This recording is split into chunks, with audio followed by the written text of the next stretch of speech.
Without coincidence, there would be no story. Xihua. Welcome to this week's episode of Warfare, Advancement, and Revisionism. My name is Preston Floyd, and as always, I'm your host. I'd like to thank everyone for joining me this week. I appreciate the support. If you're a newcomer, welcome. I hope you will enjoy and peruse our backlog of episodes, and if you're a returning listener, thank you, as always, for your continued support. This week, we will be continuing looking at humans living at Neolithic sites along the Yellow River and its systems between 6 and 4000 BC. Before that, though, I did have some stuff I wanted to go over and mention. The first YouTube episodes with slides, I guess, for lack of a better term, pictures, to be featured, seems to have been very well received. I want to thank the YouTube subscribers who have asked for those and kind of encouraged me to kind of get that out there. And if you are someone who's only listening to the audio podcast, you're not missing too much. But, if you'd like to check us out there, please do. Also, please rate, subscribe, download, thumbs up, whatever your service of choice kind of uses to help push episodes out or just kind of show support. Please follow up on those if you have the time. Before we move on, though, again, some other stuff I wanted to follow up on. I did find out more about the theory that some of these societies were initially matriarchal. I did some reading, and thank you to a couple of people who kind of pointed this out, but I had already kind of found a little bit what I was looking for. But apparently, that was just kind of the default assumption, or at least the default announcement at all Neolithic sites in China. You see, the theory that there was a kind of universal earth/mother goddess/cult kind of thing that was eventually overthrown by patriarchies is it's an old and fairly popular theory, and I've mentioned it in earlier episodes, though I may need to do like a deeper dive on it. I'll think about that one. But one group that has always been kind of extremely supportive and enthusiastic about this theory were Marxist historians. They were not the only ones. But for most of them, not all of them, but most of them, it in some cases became dogmatic. You see, it kind of fits right in with their theory of production and social development. So you start with a simple communist societies where everyone's working together. Never mind that they're all related to each other, but it simply goes from these simple communist societies. Then these societies develop to what are considered, according to Marxist, classical Marxist historical theory, they advance to then slave societies, to then feudal societies, to then capitalist, then to socialist, and then finally to communist. And of course, the Chinese are very good communists, and far be it for them to go against the very clear theory of natural progression of societies and production. Never mind that in that theory, a communist state is the final stage of development of a society, and the PRC is a communist state, and so it is the only legitimate form and government for all the peoples of China. Now, since the 1990s, that strict or enforced adherence to dogma isn't nearly as prevalent, but there is kind of still a social stigma seen with correcting or disagreeing with your elders and seniors in certain fields. You can do it, but it has to be done very carefully, very thoughtfully. So a lot of more recent studies and works don't even make mention of the subject outright. They'll just break down actual, noticeable, discernible facts, and then maybe those will support a certain theory. Maybe they won't. But it at least is open enough to determination to not rule various theories out. So that's generally how they're approaching things. Now, maybe those early Chinese historians felt pressure politically. Some of them definitely did to kind of couch the developments in this way. But, maybe they believed it, maybe they didn't. But by and large today, some of those theories, they just don't bring them back up if they haven't found evidence. They just kind of let them lie. But with that out of the way, I did just want to, again, kind of put a few things out there about that. First, there are Marxist historians who do not agree with Marxist politics or Marxist economic theory, but they do favor large parts of their historical narrative of human development, or at least how they approach their study of history through materialism and artifacts.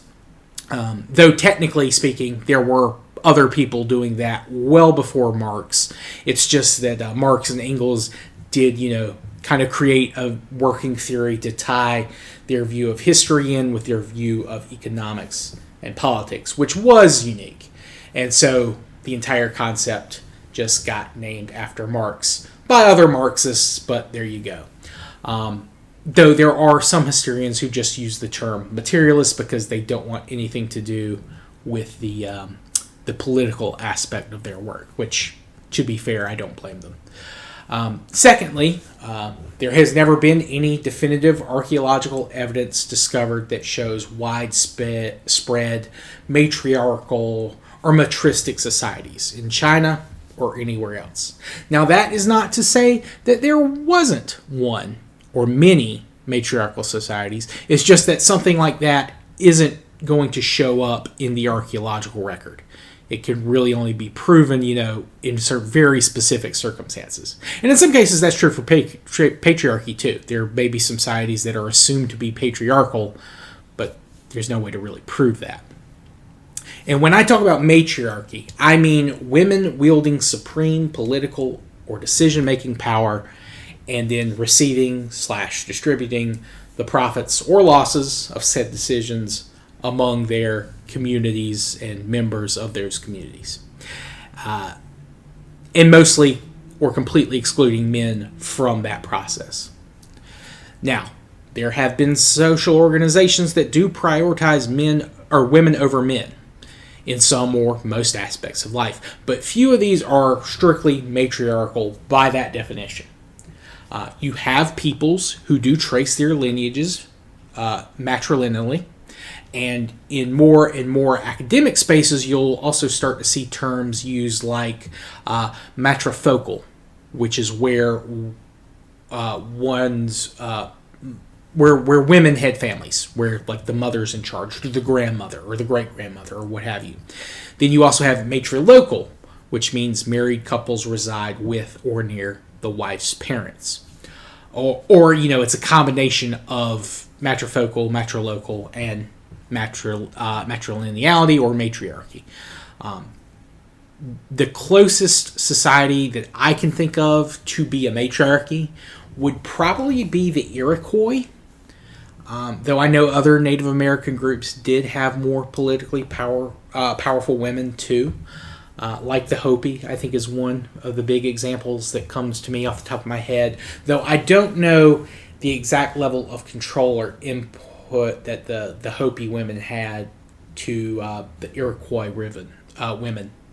The Iroquois women, for those that don't know, they had kind of like a council of female elders, and they exercised a lot of political control. They could remove chiefs if they all got together and voted on it.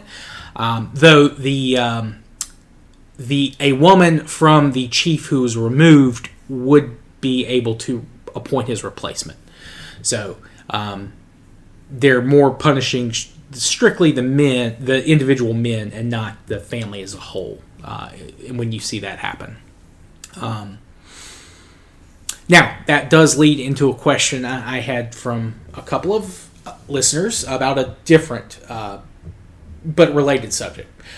Were there or are there any matriarchal societies anywhere in China? And that answer is, again, matriarchal. You have a little bit of leeway. You could do matrilocal, matrifocal. But yes, there are. And these people are known as the Mo Suo. They live further south than the regions we talked about last week and this week. They're spread across, I think, the Yunnan and Sichuan provinces, kind of in China's very far southwest. And there's about 50,000 of them. They're matrifocal and trace their lineages from their mother's side. Women do most of the work in Mo Suo society, They run the households, fields.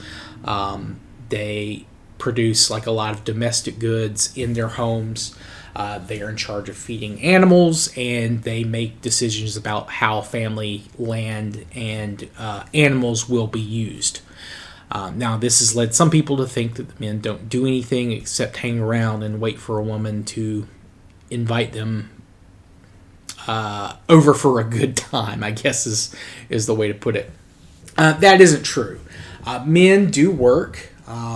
They do work at the direction of their matrons, mostly with livestock tasks not related to feeding, and they're the only ones allowed to slaughter animals. That's either domesticated animals or through things like hunting and fishing. They also do construction work on their homes, and they share like a common a home together. It's kind of like a square or a large rectangular structure. They kind of have like a central courtyard in the center of a few outer buildings. They all live in kind of common areas, men and women, though women of a certain age are allowed private rooms for reasons we'll get into later. But everyone else kind of lives in a common area. They have like a general living vicinity. There's a general like group sleeping area. But then again, women, that are old enough to have children and not too old to have children are allowed private kind of domiciles within that home complex. Also, I should point out that the men are not politically controlled. They have equal say in matters outside of the domestic sphere, and in some cases, I think they have more of a say. At least in certain aspects. They would, in the past, have had the final say on if they needed to go to war or something like that. They would, kind of organize themselves and, see who needed to do what in that regard. Men also teach their younger family members certain skills when they reach, kind of that coming of age period of their life. They'll teach them what they need to know to fulfill their roles. They also help provide discipline to younger children, just like the adult women in the family do. They kind of share that role. The only difference is that the children they're caring for are not theirs. They're their nieces and nephews, or in larger families, cousins are thrown in with that. Possibly, in some cases, maybe even younger siblings. Because while the Mosuo are matrilineal, they are not matrifocal. Men do not move in with their partners. The Mosuo do not really have a formal marriage among themselves. They practice what is known as a walking marriage. If a man and woman are kind of in a relationship, the man will visit the woman when she invites him. He goes to her home after dark. He stays with her and then leaves kind of first thing in the morning. And any children they have are considered a part of the woman's family. The man has no obligations to provide any kind of support for the child whatsoever. That would be, the responsibility of her family. Now, some people think that this means that the women just kind of sleep around with whoever they want at any time. That's not quite how it works. A woman is rarely seeing multiple men at any time, and if she doesn't know who the father of a child is, it is kind of seen as a little I don't know the right term, I guess classless, I guess is probably the closest thing I could come up with it. It's kind of considered a maybe not the best thing, because while there's no stigma attached to the child in those situations, part of their cultural dynamic is when a child, turns one, the father's female family members will visit and present gifts to the child and the mother. That's, just kind of a polite neighborly thing to do in that community. And men can also give personal gifts to help support the child. And again, he's not required to do this, but it does give him a certain amount of prestige in the community. Lets people know that he's not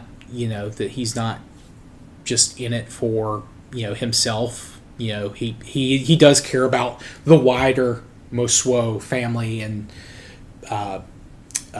clans or whatever you want to call it.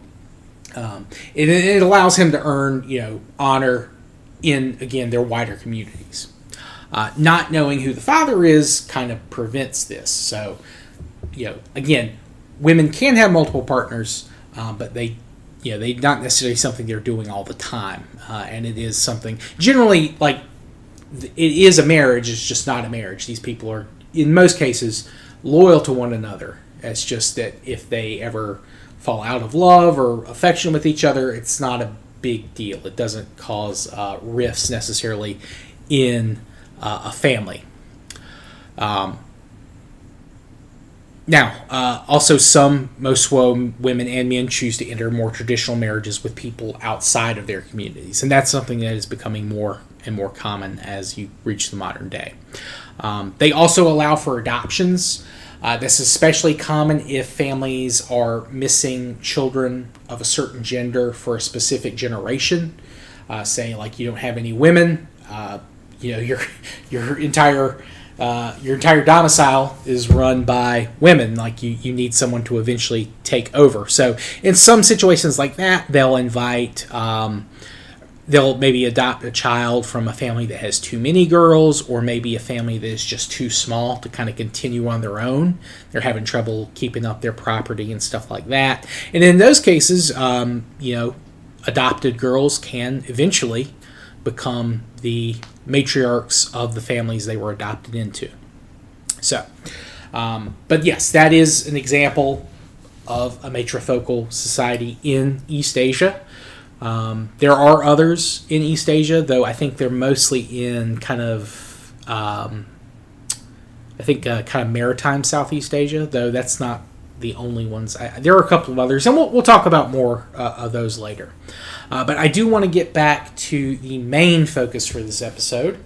And if you listened last week, you will know we didn't get too far down that time frame, and that was because there were a couple of other sites that I didn't mention that were contemporaneous with the cultures further upriver from what we discussed last week.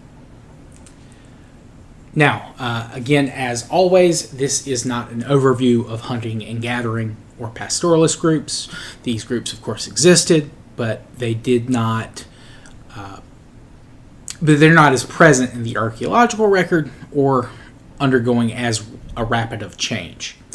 Now, we're again going to run into the issue of how unique are these cultures from each other?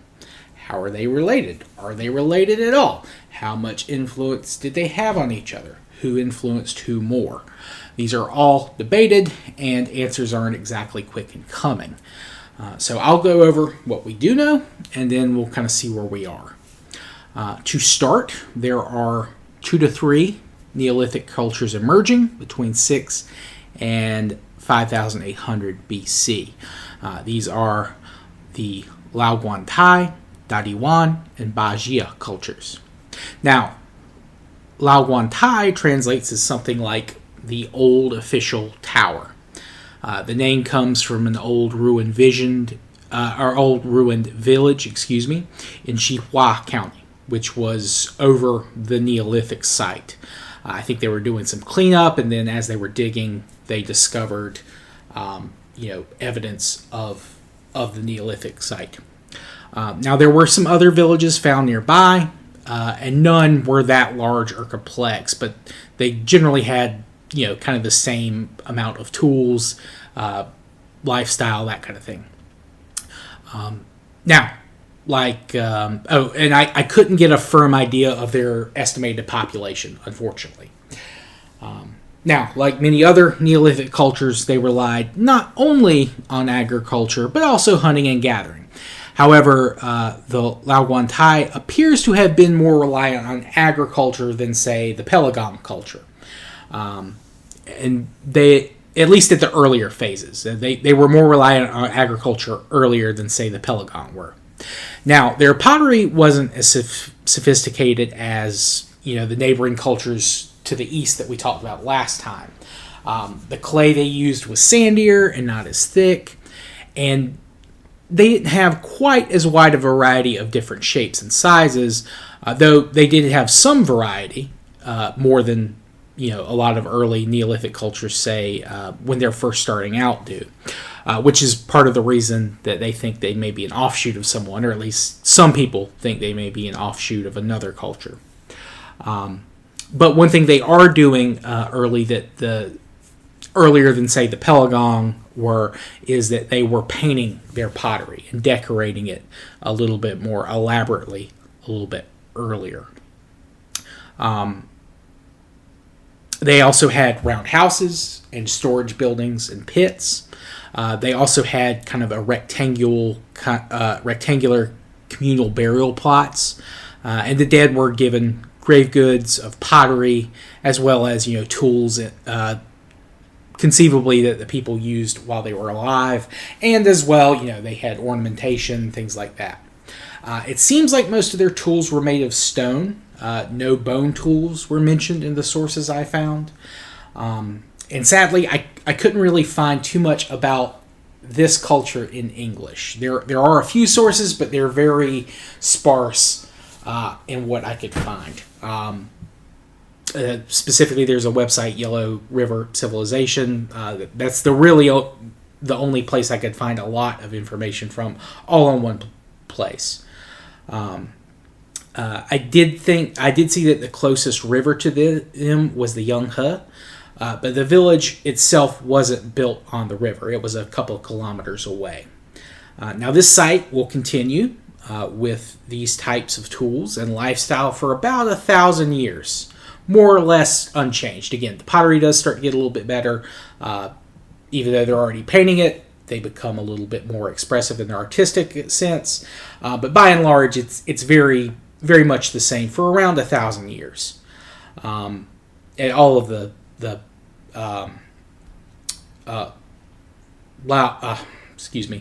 Laoguantai sites, it's very similar for around 1,000 years. And then around 5,000 or BC, the artifacts change, though we'll talk about that change shortly, or at least, if not this week, then next week when we talk about the Yangshao. Apologies for the quick cut there. There was a very loud car alarm going off, so I think I got most of it, but I also think I cut off my last sentence about culture. So apologies for that. Now this leads us into our next culture we'll be discussing for this week, and that is Dadiwan.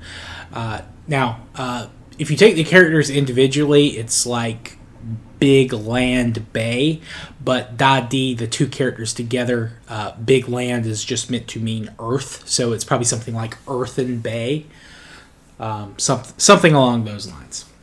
Now this culture emerges around 5,800, give or take 50 to 100 years, one way or the other. And there are some who believe that this is an offshoot of the Laoguantai. Part of that is due to how similar their pottery is, at least initially, though this is much further west than the Laoguantai. This is closer to the mountains. It's further upriver. It's near, it's closer to the mountains along the Jing and Wei rivers. Wei River. I think there's two different Wei rivers, but just kind of keep that in mind. Now, while initially they're pretty similar in terms of artifacts, if they are related, the Dadiwan do begin to kind of innovate, I guess, or develop an independent identity. The Dadiwan do use stone tools, much like the Laoguantai. However, specific mention is made of bone tools for this group. And all of their bone tools are very well polished. Their stone tools are a mix of polished and just chipped, like, classic chipping and breaking off larger segments to reveal like a core, and then that core is then sharpened.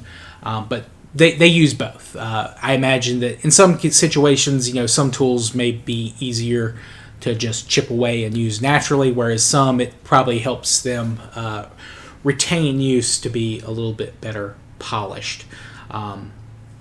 Though I'm not 100% sure. That's just kind of my understanding and my kind of guesswork from reading stuff. Now, the Dadiwan is not the only site associated with the Dadiwan culture. There are a few more. There is Beiliu, Weinan, and these are across both the Shanxi and the Gansu provinces. And most Chinese archaeologists think that there are probably more Dadiwan sites that they just haven't found, maybe a little bit in one direction or the other. But those are the ones that are currently been discovered. Now, like the Laoguantai, this was initially discovered in the 1970s. They did more field work there pretty much straight through to the mid-80s, and then they returned back in like 2 or 3 times during the 2000s. I think the most recent trip I saw mentioned was in 2009, was the last time they had done a survey. So they keep investigating this site to see if they can find more artifacts, and generally I think they have been successful. I think they have a good idea of what may still be in certain areas. They just have to kind of go back and look. Now, in terms of pottery, again, very similar to the Laoguantai. However, they do implement, in addition to painting, they also have some pottery that they used corded ware. They would, tie cords around it to create patterns, and also probably to kind of give a place for you to tie rope for use later. Unfortunately, I couldn't find very many pictures of their pottery that was used as with corded ware, but I did find some pictures of some of their painted pottery. Unfortunately, not very much of it is in color, but I will be including pictures of that on the version that goes up on YouTube. Now, they would also some of their potteries actually had human faces on the front of them. So I'm not sure, if there's a specific, period that's from. That may be from the later Yangshao culture, because I know that the Yangshao had that too. But I'm going to include it. But Dadiwan itself will be occupied by the incoming Yangshao culture after it's abandoned. The Yangshao will eventually kind of reoccupy the site. And at that point, agriculture becomes even more important to the area. Now, in addition to agriculture, as I mentioned, they hunted and gathered. There's a lot of deer bones, but they also kept domesticated animals. Pig jaws have been found, and it appears that these are domesticated pigs, though again, early domesticated animals are sometimes hard to differentiate between, wild animals and domesticated strains. But I will, again, include that pottery so you can see it. I did not mention, but the Laoguantai, they did have dogs. I didn't see any other domesticated animals mentioned, but it wouldn't surprise me, again, if they had pigs as well. Though, again, it's not specifically mentioned, so maybe they didn't. But you would think if the Dadiwan is an offshoot, did they get pigs from the Laoguantai, or did they adopt them on their own, or get them from another group and then spread them back to the Laoguantai? That's just one of those questions that is, again, heavily debated.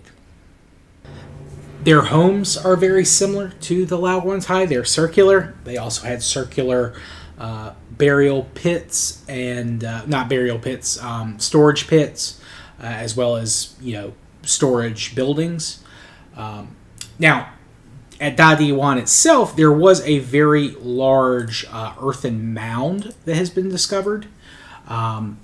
It was around 3,000 and 4,500 square feet, which is between 290 and 420 squared meters. And it has like a outer kind of courtyard. And the Chinese archaeologists believe it was a communal meeting hall. This was not found at other Dadiwan sites, so perhaps this is somewhere that neighboring Dadiwan peoples came, had meetings. So possibly, kind of like a kind of clan or extended family kind of gathering place. And it was built on, they basically rammed earth up to make the foundation, and then they layered that foundation with burnt clay. So just take that into account as well. Which again, that's not something that you see at the Laoguantai sites, at least it's been found so far.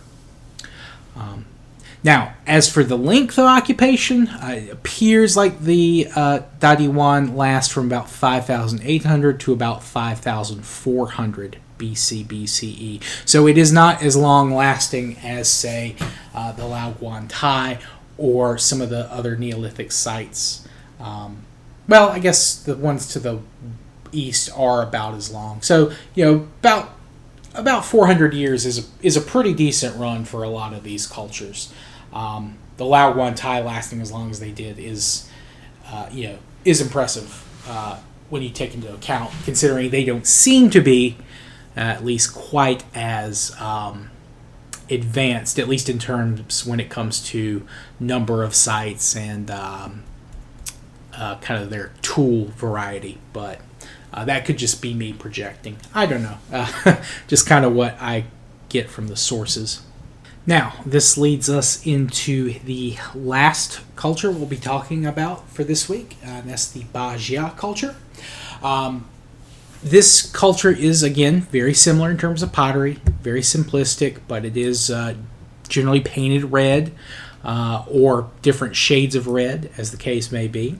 The name comes from, it's like the 100 homes or the 100 surnames. Home can be, or at least the character Xia can mean one or the other, I think. It depends on the context. But that kind of tells you maybe what the kind of the makeup of the site was like. There's a number of homes there they think have supported around 100 people or so. Now, I believe the Bajia is a little bit closer to where the Laoguantai would have been, though it is still within the same province of... the artifacts have been found in the same province as the Dadiwan. I think there's a break between where the Laoguantai and the Bajia are. At least in, obviously, modern terminology. In the past, that's obviously not the case.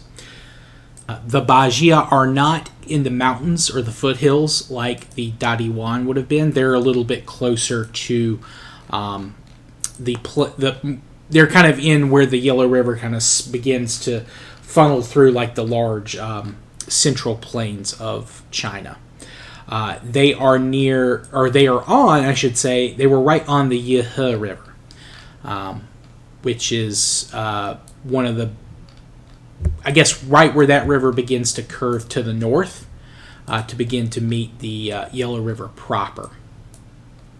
The Bajia is about, I think it's around 750 kilometers to the east of the Dadiwan and about 200 kilometers to the west of where, of the county, Xihua County, where the Laoguantai were located. So they're on different rivers, but they're far closer to each other than they were to the Dadiwan.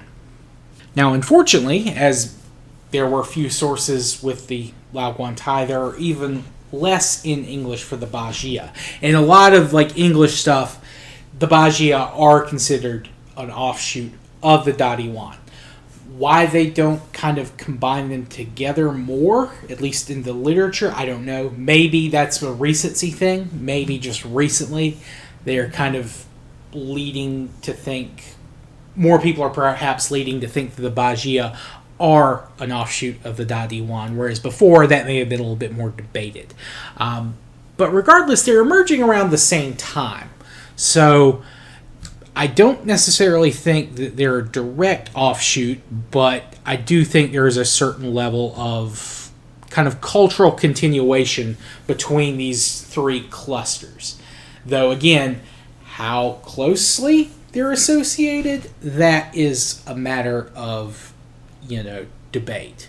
I think probably day to day, they're very independent of each other, but, the Dadiwan being so close to the mountains, they have access to a lot more stone than you'll see in, say, Bajia or Xihua. The Laoguantai culture. I supplemented or swapped the names there between the county and the culture. So, unfortunately, there's not really too many pictures to go with the Bajia. So I'll basically put where they're located on a map. But this culture lasts about the same time period as the Dadiwan. They are, again, relying on agriculture, hunt and gather, fish too, because they are right on that river. Their site is right next to it, whereas the Dadiwan is a little bit further away, as is the Laoguantai. So I'm not quite sure what to make of that. Maybe they needed to be closer to the river. Maybe the land was better to be closer to the river. Of course, rivers in China do fluctuate, as all rivers do, though if there are ever any natural disasters, they might fluctuate more. And with how seismically active Western China can be, there's a very good chance that these rivers have shifted quite a bit from their current flows. But yeah, I wish I had more to give you on the Bajia. They're just kind of attached as a footnote on the Dadiwan, though again, they emerged around the same time. I'm not sure why they are, so connected. But I'll defer to the archaeologists on that one. It might just be because their artifacts are so similar. In fact, I'm 99% sure that is why they're kind of grouped together. Because there's not much else to go on, obviously. There's no differences in burial practices that are mentioned. Their lifestyles are very similar. So there's kind of a very broad continuum between these upper Yellow River and lower Yellow River cultures between each other. And there's not too much of evidence connecting those two separate areas just yet. However, that is going to change, as we will discuss next week when we begin to dive into the Yangshao culture. Now, this culture is going to be very, very widespread. It's going to kind of overtake the material cultures of all these sites. Now, some of these sites are abandoned for a brief period of time before Yangshao peoples, or the people associated with the Yangshao material culture, arrives. But there's about a 400-year gap where Dadiwan is and where Bajia is. That those in about 400 years before the Yangshao really begin to be established and then spread out. Though there are already some evidence that maybe the Yangshao is a little bit older than what we might expect. Though the Yangshao itself is broken into different phases. And we'll be going over basically basically the first phase, the early Yangshao period. And this one is going to really take over most of the Wei-he River. And then, as we'll see in later seasons, they're going to begin to move out and to occupy these places that have been abandoned. So that's going to be our big focus for next week, is the Yangshao. And after that, there are a couple of other Neolithic cultures in China, kind of on, kind of towards the coast and the very far north east, kind of moving into Korea. And then after that, I have to figure out where we're going next. We still need to do maritime Southeast Asia. We still need to do Australia. And then we'll probably swing back up to North Asia. I'm just not sure exactly where we're going to go next. I think we're probably going to focus on kind of developments in Korea and Japan after the remaining cultures in China. But that's for me to figure out and just for you guys to listen and enjoy. But I do want to thank everyone for joining me this week. Sorry I had a little bit of off-topic stuff. Not really off-topic, but kind of just more critique of the critique of the disciplines of history and archaeology and that kind of stuff. It's not something I generally like to get into, especially when it gets into politics stuff. But yeah, sometimes politics can affect academics in undue ways. And again, there's no saying that these earlier interpretations are wrong. It's just that there's not really any physical actual evidence of it. But that's all stuff we'll get into later. It's important to remember that, for this far back, things like matriarchy, patriarchy are probably not any hard and fast rule. I imagine that, different societies have bounced back and forth between different levels of patriarchy and matriarchy. It's really only once you get into fully stratified, or not necessarily stratified, but stratified is part of it. It's not really until these cultures kind of get more cemented that they become one or the other. But there's always exceptions to rules. I kind of don't like painting with so broad a brush, but it is what it is. Sometimes that's what you have to do to kind of teach and learn about a subject. And there's always, again, room for interpretations or leeway you can find on edge cases that shows that maybe it wasn't quite as black and white as we like to think of it. So just some food for thought, and just me rambling, getting a little philosophical here, but yeah. So if you guys have any questions, comments, constructive criticism, please let me know, and I will try to answer as best I can. I hope you will enjoy this episode, and if you do, again, have any of that kind of feedback, please reach out to me via email at waradrevpod@gmail.com.